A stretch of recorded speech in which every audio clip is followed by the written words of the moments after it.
Vai ser aqui, gente. Bom dia.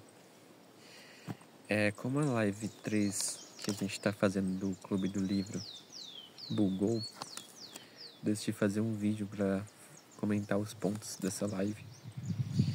Pra quem não sabe, a gente tá fazendo lives do Clube do Livro de comunicação não violenta. O que é um Clube do Livro, né? É quando a gente se une pra conversar sobre uma determinada obra, um determinado livro e comentar sobre ele, né? E daí, como a gente já falou nas lives, eu e a Thaís, a gente já fazia Clube do Livros antigamente. Só que a gente não abria, eram clubes nossos, né? Eu lembro de que, a gente fez de Pitty Sophia. Começou com Pitty Sophia, né? Que é um livro esotérico. Depois a gente foi pra Joana de Ângeles, que é um livro espírita também.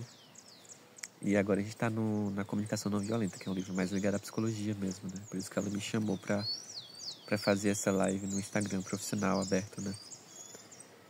E daí achei massa a oportunidade, né? Porque é uma amiga que eu gosto muito de compartilhar meus insights. Ela também tem muitos insights e a gente decidiu fazer esses clubes dos livros, né? E a gente já tá Essa foi a 5ª live, né? Que foi do capítulo 3, que a gente fez 2 lives sobre o capítulo 1, 2 lives sobre o capítulo 2. Foram lives que ficaram mais extensas, porque a gente estava lendo o livro, né? E comentando. E aí agora a gente decidiu só focar nos pontos que a gente lê primeiro, né? O capítulo, e depois a gente elenca alguns tópicos para vocês acompanharem junto com a gente, né? Eu deixei o livro disponível na minha bio, caso vocês queiram acompanhar, ainda dá tempo. E daí você pode ver a primeira live, a segunda, a terceira, a quarta, para você acompanhar. Geralmente é nos sábados que a gente faz as lives, né? E assim, é uma oportunidade muito grande que vocês podem ter de reavaliarem a forma como vocês estão se comunicando na vida, né? Como a gente refletiu na última live, a forma como a gente se comunica molda muito nossos comportamentos. E a gente vem de uma ancestralidade muito bélica, né? De uma história muito bélica. Quantas e quantas guerras a gente viveu aqui na Terra. E quanto esses impactos foram moldando a forma como a gente se comunica, pra gente chegar numa comunicação violenta que a gente tem hoje, né? A gente até refletiu sobre isso. A nossa comunicação atual é tipo uma condensação. Ela mistura sentimento, mistura pedido, mistura necessidade, mistura observação, tudo uma única coisa, que é o julgamento. Começou a fazer um ventão. E o vento tá tipo falando comigo. Comigo não, mas tá falando isso. Muito bom. E daí eu vou trazer alguns tópicos sobre o capítulo 3, que é o capítulo que fala sobre o primeiro livro. Eu falei várias vezes que era o terceiro, mas é o primeiro. Comunicação não violenta, que é o pilar da observação. E daí o primeiro tópico que eu trouxe foi observar livre da cristalização do jogo, que difere da natureza impermanente da vida. Como podemos nos conectar mais com isso? E daí eu trouxe a referência do primeiro poema. Inclusive eu acho que eu vou pegar os poemas. Eu vou dar uma pausa e vou pegar os poemas pra ler pra vocês. Lá, gente, o primeiro poema. Olha isso, como é bem... Sei lá, cara, eu não sei definir isso direito, mas vamos lá. Ó. Posso lidar com você me dizendo o que fiz ou deixei de fazer. E posso lidar com as suas interpretações sobre isso. Mas, por favor, não misture as duas coisas. Se você quer deixar qualquer assunto confuso, posso lhe dizer como fazer. Misture o que eu faço com a maneira que você reage a isso. Diga-me que você está decepcionada com as tarefas inacabadas que você vê, mas chamar-me de irresponsável não é um modo de me motivar. Diga-me que você ficou magoada quando eu digo não às suas aproximações. Mas me chamar de um homem frio não vai melhorar as suas chances. Sim, posso lidar com você me dizendo o que fiz ou deixei de fazer. E posso lidar com as suas interpretações. Mas, por favor, não misture as duas coisas. Eu acho que esse poema traz sobre esse tópico que eu trouxe, né? Que é justamente isso da cristalização. A nossa comunicação, ela pegou palavras e condensou tudo isso num pack, sabe? Tipo, é como se existisse várias coisas dentro de uma frase. Ao mesmo tempo que isso simplificou a comunicação, isso também fez com que ela se tornasse violenta. Eu até usei o exemplo na sala de aula com os alunos, de uma professora que chama a aluna de preguiçosa. Essa fala, você é preguiçosa, isso pode estar carregado de muitas coisas. Vamos lá, e vamos destrinchar. Porque a comunicação compassiva, ela destrincha a comunicação violenta. Por que ela faz isso? Porque quando a professora chama uma aluna de preguiçosa, ela está sentindo algo, ela está querendo algo e ela está pedindo algo também, né? E daí esses são os 4 pilares da CNV, né? O primeiro é a observação, que é o que a gente vai falar hoje. O segundo é o sentimento. O terceiro é a necessidade. E o quarto é o pedido. E é como se essa frase, você é preguiçosa, condensasse tudo isso. E a CNV, ela esclarece isso. Ela separa isso, ela faz esse trabalho de separar e de esclarecer a comunicação para que ela não se torne uma comunicação violenta. Como que essa professora poderia usar a CNV, né? Ao invés de falar, você é preguiçosa, ela poderia falar, fulana, eu observei que você não fez atividade na segunda, na terça e nem na quarta. Observação, sem julgamentos. Eu me senti magoada com isso. Sentimento. Ela se referiu ao sentimento dela.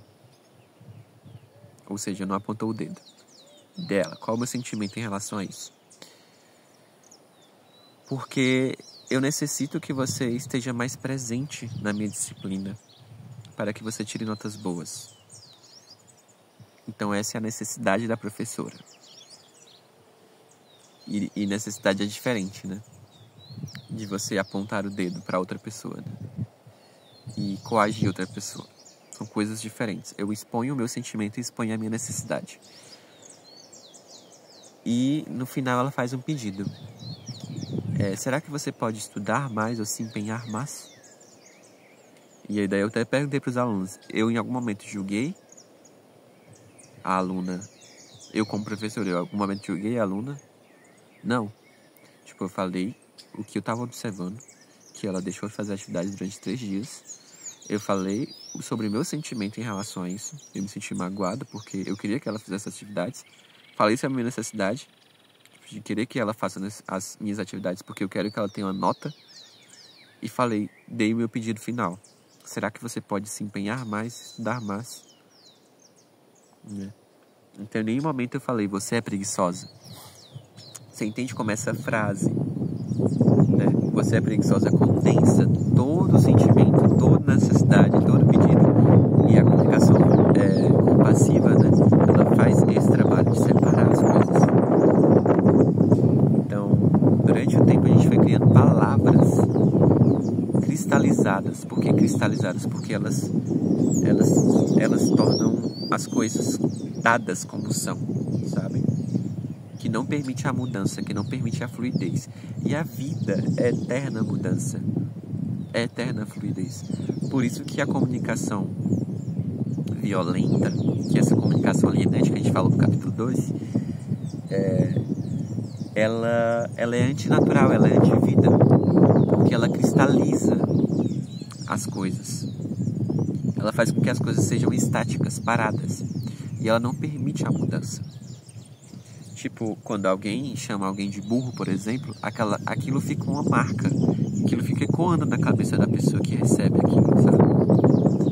E muitas vezes gera um trauma naquela pessoa, principalmente se a pessoa for uma criança, que não entende, mas só absorve a energia. Então, quando você chama alguém de burro, quando você xinga alguém, você está jogando um sentimento, está jogando um pedido, está jogando tudo junto. E está despejando esse lixo emocional nas pessoas. Então, a comunicação ofensiva, ela destrincha isso. Ela permite a fluidez e ela permite que você esclareça o que você de fato quer, o que de fato você deseja. Eu até falei para os alunos, né, que muitas vezes a gente esconde nossos sentimentos porque a gente tem medo de que as pessoas ficarem magoadas e tudo mais. Só que a gente não entende que a mágoa ela é gerada justamente porque a gente está escondendo os sentimentos, porque a gente não está se comunicando de forma efetiva, porque a gente está evitando, né? E isso fica tão preso dentro da gente que a gente tem uma crise, ou a gente xinga, ou a gente faz alguma coisa pior do que seria se a gente se de fato comunicasse qual é o meu sentimento em relação a isso, qual é a minha necessidade, o que eu observei, qual é o meu pedido, o que eu tenho que pedir para essa pessoa para ela suprir as minhas necessidades. Lembrando que ela não é obrigada a suprir as nossas necessidades, porque isso já é exigência. Isso já é uma coisa violenta. Quando eu obrigo alguém a suprir as minhas necessidades, isso já vira uma exigência, já deixa de ser um pedido. O pedido é quando ela avalia se isso faz sentido para ela. Se não faz, pronto. Vida que segue, sabe? E aí a gente tem que ter essa diferença, né, entre pedido e exigência. A gente fala sobre isso depois. Mas nesse capítulo a gente fala sobre observação, principalmente. E aí o outro tópico que eu anotei as observações devem se basear nas observações específicas de cada momento. Por que criamos a necessidade de rotular? Quando ele fala sobre ela precisa ser observação específica de cada momento, é que cada momento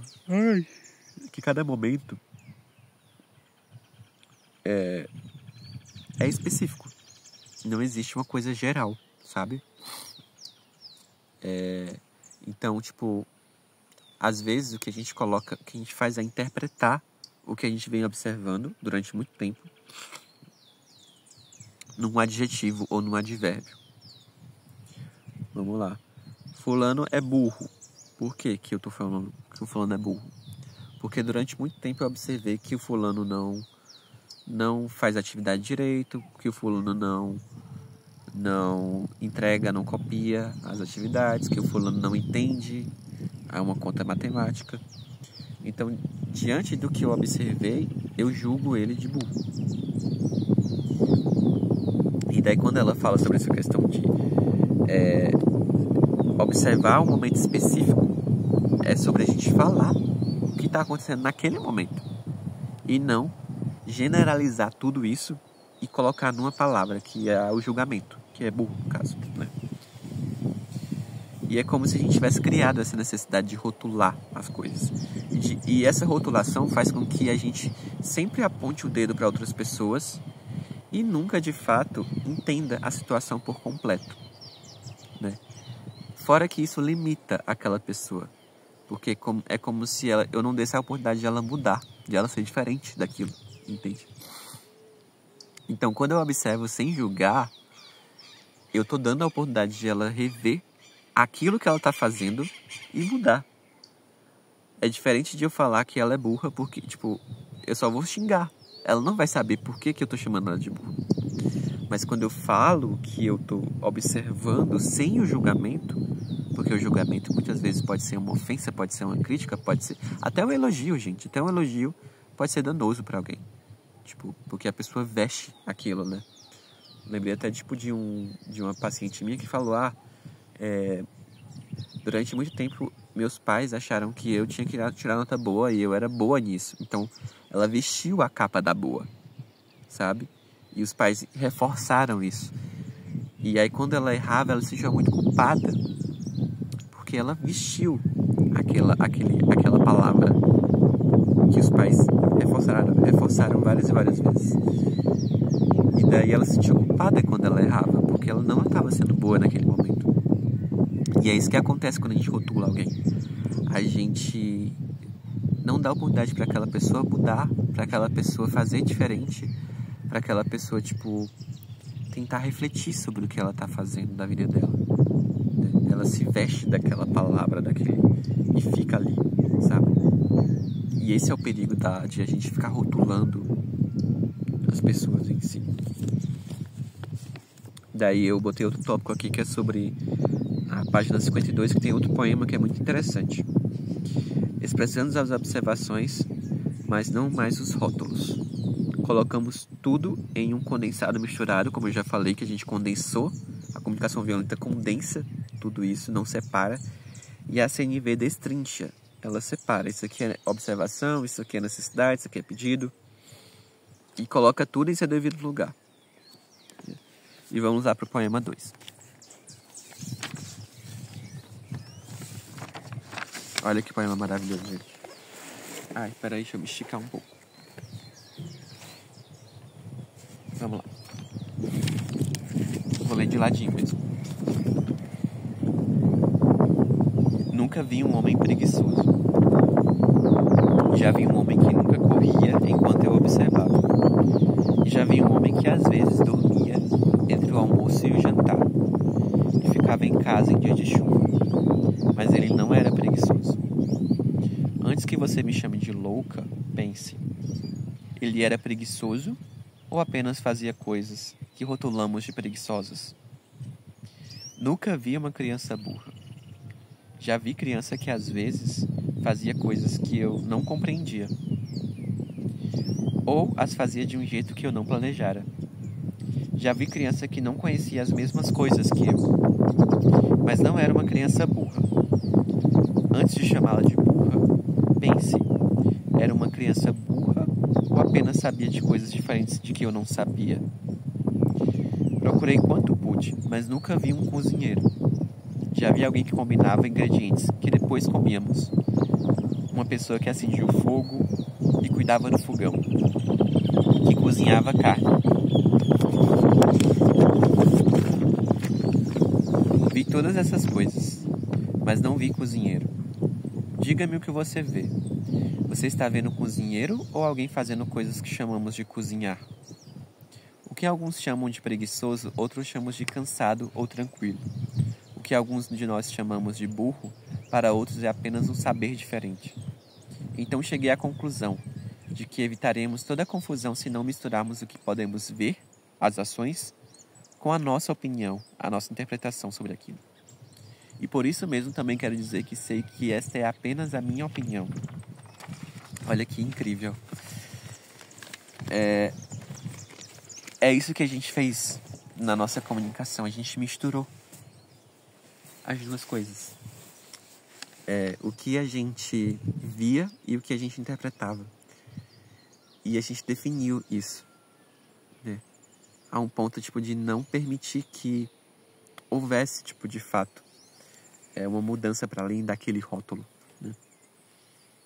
É muito interessante esse poema porque ele traz essa dimensão de que o que você está interpretando é você que está interpretando. Outra pessoa pode interpretar totalmente diferente daquilo. Então, por que você vai achar que a sua interpretação ela é unânime? Ela é a mais, ou ela é a... Entende? Por que você vai definir uma pessoa por aquilo que você pensa sobre ela? E a CNV faz esse trabalho de abstração, né? De colocar a gente nesse espaço de se observar como aquele que fala, sabe? E é muito interessante isso, porque faz com que você saia um pouco dessa esfera violenta de julgar as pessoas, de apontar dedos. Até fala, quando você aponta um dedo, 3 estão apontando para você de volta. E você perceba, de fato, o que você está julgando, a partir de que ponto, de que lugar você está falando. Muitas vezes você é julgado, julga a pessoa como preguiçoso porque você sofreu esse tipo de julgamento. E acha que é isso, você aprendeu que é isso que é ser um preguiçoso. muitas vezes você chama alguém de burro porque você sofreu isso ou aprendeu que isso era ser burro.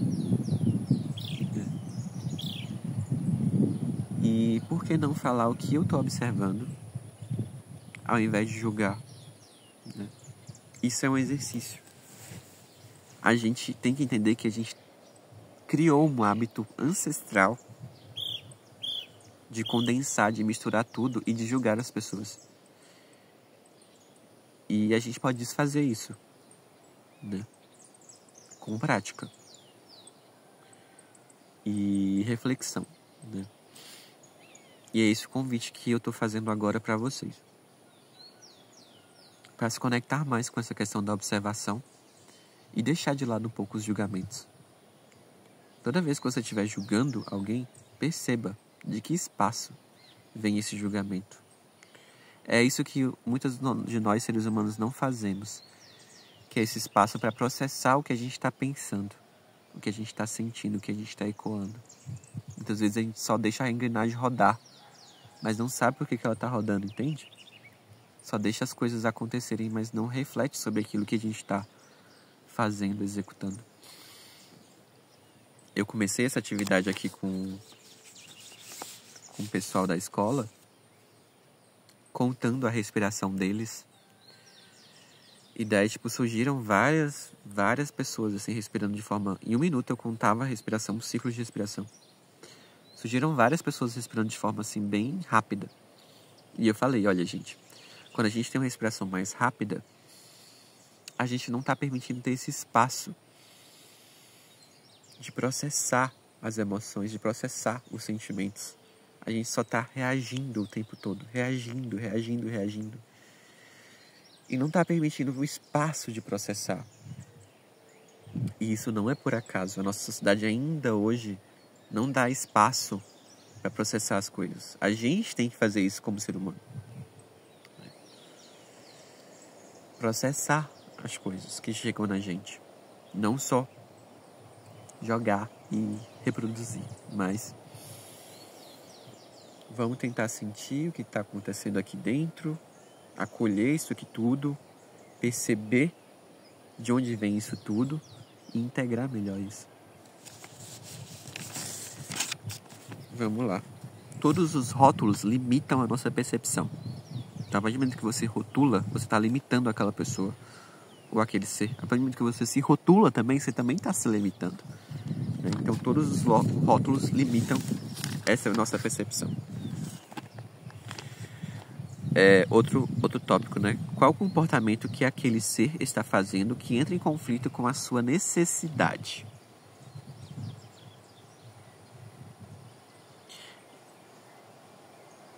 Essa pergunta ela é compassiva porque ela compreende a linguagem violenta, condensada, como eu já expliquei. Por que ela é condensada? Porque ela mistura todas as coisas numa palavra, numa frase e condensa tudo. E não entra no mesmo ciclo de violência, né? Ou seja, você se observa de fora, como eu falei. Então vamos lá. Imagina só comigo. Você está numa situação de conflito no seu trabalho. Aí você se pergunta, qual o comportamento que aquela pessoa que eu estou em conflito no meu trabalho está fazendo que entra em conflito com a minha necessidade? Olha que pergunta profunda. Qual o comportamento que aquela pessoa está fazendo que entra em conflito com a minha necessidade? Tá, vamos colocar de forma prática. Imagina que eu estou no meu trabalho e tem uma pessoa que está... vou pegar o exemplo do livro. A gente falou sobre o exemplo do livro. No livro tem um exemplo que é tipo assim, que tem uma reunião, né, de professores com um diretor, né? E daí os professores sempre reclamavam desse diretor. Porque esse diretor falava bastante durante as reuniões. E as reuniões acabavam se estendendo muito, né? E daí, ninguém tinha coragem de falar com esse diretor sobre isso. Sobre esse comportamento que ele tinha, né? E daí, lembrando que o bastante também é um advérbio de julgamento, né? Eles também falam sobre isso. Todos os advérbios e adjetivos, eles condensam. E daí, tipo, o Marshall foi lá pra aplicar a comunicação não violenta, né? E ele tentava, tipo, fazer com que as pessoas compreendiam. Tipo, qual o comportamento dele que tá machucando vocês, que tá machucando a necessidade de vocês. Aí eles tentavam falar pro Marshall, né? É porque ele fala demais. Porque ele é tagarela. Porque não sei... Não, aí o Marshall corrigia. Eu perguntei do comportamento. Eu não perguntei do que você acha do comportamento, da sua interpretação. Qual o comportamento? O Marshall sempre corrigia. E as pessoas demoravam para engatar isso, cara. Porque as pessoas estão habituadas a não observar. Até o ponto de chegarem numa conclusão de que o comportamento que eles não gostavam do diretor é que o diretor contava histórias de guerra e de família para eles. Toda reunião ele parava, lembrava de alguma coisa e contava uma história da família dele, da vida dele, da guerra que ele participava. Então esse era o comportamento, né? O julgamento e a avaliação é quando eles falavam, ele é tagarela. Tagarela condensa tudo isso e não permite eu observar o que está acontecendo de fato. Ele fala pelas bocas, condensa tudo e não permite eu observar o que está acontecendo de fato. Então, o Marshall trabalhava nesse sentido, tipo de... vamos tentar se comunicar da melhor forma. O que está acontecendo? Qual o comportamento? Eu quero saber do comportamento. E daí eles chegaram nesse ponto. O comportamento do diretor é que ele falava histórias da família e de guerra durante as reuniões. E isso fazia com que a reunião se estendia mais. Então, qual a necessidade desses professores que estavam bolados? Né? Qual a necessidade desses professores que estavam insatisfeitos, assim, com essa conduta do diretor?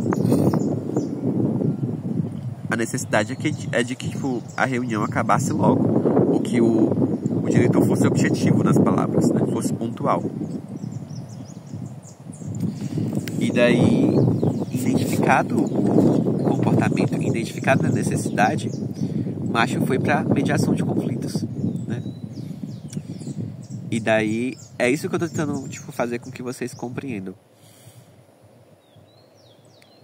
Qual o comportamento que aquela pessoa do seu trabalho está lhe fazendo mal, por exemplo, que entra em conflito com a sua necessidade. Daí você vai observar o comportamento daquela pessoa sem julgar, o que ela faz que você não gosta, e você vai observar o que é isso que eu estou necessitando que ela mude. Tipo, a necessidade, como a necessidade dos professores, é que o diretor fosse mais objetivo e que a reunião não fosse extensa. Então, qual é a sua necessidade? E daí Marshall fazia essa comunicação se desenrolar no sentido tipo de eles esclarecerem, eu observo isso de você, que você tipo conta as histórias e eu me sinto aí eles falavam sobre o sentimento, eu me sinto cansado e porque eu necessito, os 4 pilares. Eu observo que você conta histórias de guerra durante a reunião. Me sinto cansado, sentimento, porque necessito que você seja mais pontual. Porque necessito, tipo, acabar logo a reunião. Você poderia ser mais objetivo? Pedido. Os 4 pilares. Ao invés de falar, você é tagarela. Então, a comunicação compassiva, ela destrincha isso. E daí, tipo, o Marshall fez esse trabalho, né? Mas é um trabalho de formiguinha, gente. Mas fez esse trabalho, né? E aí eles conseguiram achar um jeito mais gentil de comunicar isso e de o gesto entender. Tem esse exemplo lá no livro, depois vocês dão uma olhada. E aí outro tópico, né, pra concluir. Compreender que o nosso vocabulário é permeado de condensações, como eu falei, né? Tipo, integra tudo. Adjetivos e advérbios, principalmente. Frequentemente, mas, bonito, feio. Tudo isso é adjetivo e advérbio, né? Que faz com que a gente condense as coisas. E isso pode incitar críticas e antagonismos. E aí eu não vou ser romântico agora pra entender, tipo, você vai se comunicar de forma compassiva agora. Não é isso. Mas é de compreender os esquemas da nossa comunicação e como essa comunicação nos molda. A gente falou sobre isso na live. Como essa comunicação nos molda pra gente agir de uma forma mais...